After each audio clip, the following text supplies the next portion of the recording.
Don't you love this gospel? It's like one of those mystery novels with twists and turns, a story within a story within a story.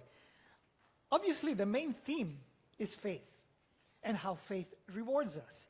Still, there are numerous points of comparison that are interesting to highlight the message.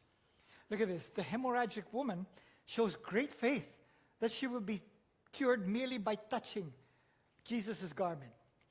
Jairus also shows great faith that his daughter will be cured simply by Jesus saying so. 2, the sick woman is poor and a social outcast, while Jairus is wealthy and part of the establishment. 2 opposite poles of society, the poor, the rich. Both stories involve issues of ritual uncleanliness. The woman is unclean because of her condition. The child will soon be unclean because of her death. Anyone who touches either will also become unclean. That reminds me, my wife Marlise once told me that when she was competing at the Asian Games, they had to live with an Indian family, locals. As life would have it, she had her visitor that right there. And the lady of the house immediately found out and said, no, you cannot eat with us, you cannot stay here, you have to stay out in the garage because you're unclean. And so my wife said, no, I'll get a hotel.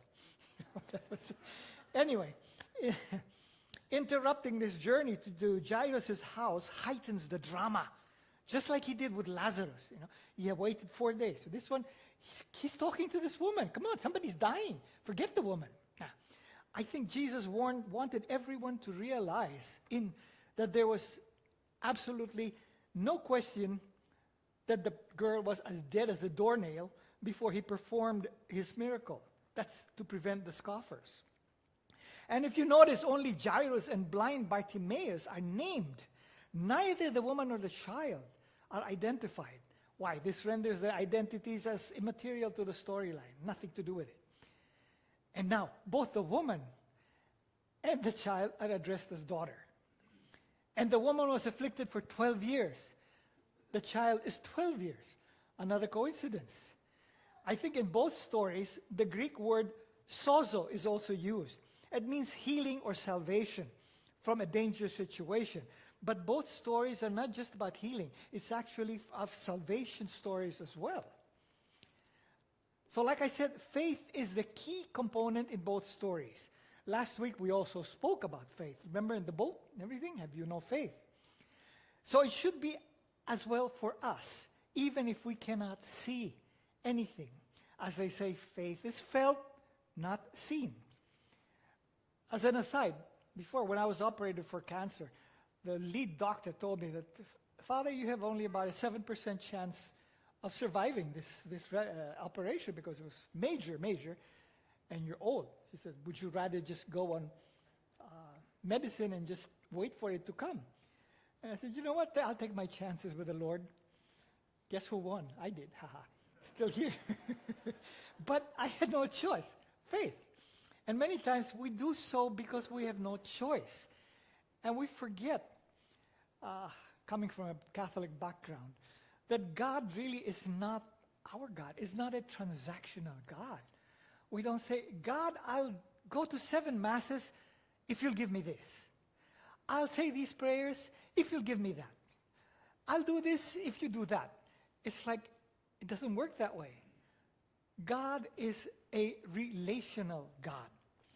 He goes after relationships, long-term, almost daily. And my students back in the seminary say, the kids, not seminary, it was high school really. They say, Father, how do you figure out this faith thing?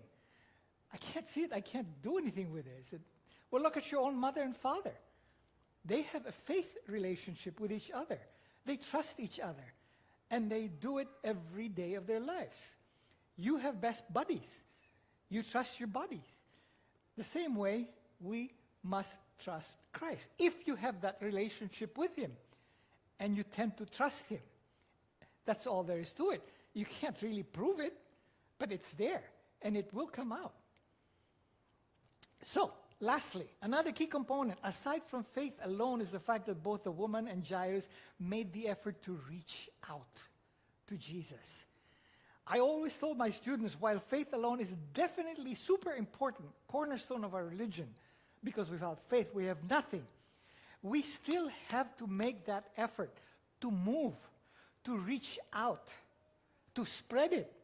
Because if we do nothing with our faith, it stagnates within us. We become like sterile rocks. So like the woman, do not fear to reach out. Touch Jesus within our fellow humans. As you all know, we can see Christ in each one of us. It's up to us to reach out. Do not hesitate to cry out to the Lord whenever we find ourselves in need. And believe me, beloved, I guarantee you, He will never let us down in the long run. Stay with Him and keep the faith, brothers and sisters. Amen.